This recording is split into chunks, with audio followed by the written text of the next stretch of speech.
اللي بتتم اللي حضراتكم شفتوها الاسبوع اللي فات في جزيرة البلاح، وفي اكتاف المعديات والكباري، وفي تفريغ احوار الترسيب اللي بتتم دلوقتي. وده عمل على فكرة مهم جدا جدا جدا، ان احنا بناخد من قاع احواض الترسيب ونعلي بيه الجسور.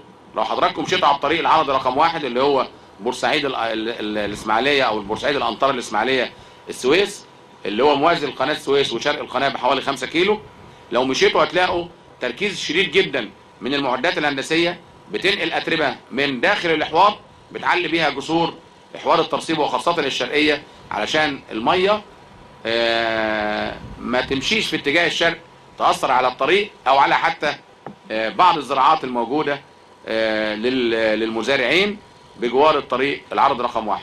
لازم نحميها ولازم نأمنها ونرفع الجسور علشان المية او ناتج التكريك ما يأثرش عليها. فده عمل كبير جدا بيتم. الاسبوع القادم ان شاء الله هنركز فيه قوي، بالاضافة الى البلاح، ويكون ان شاء الله قربنا نخلص المساطيح، فالكميات ان شاء الله هتزيد اكتر من كده باذن الله.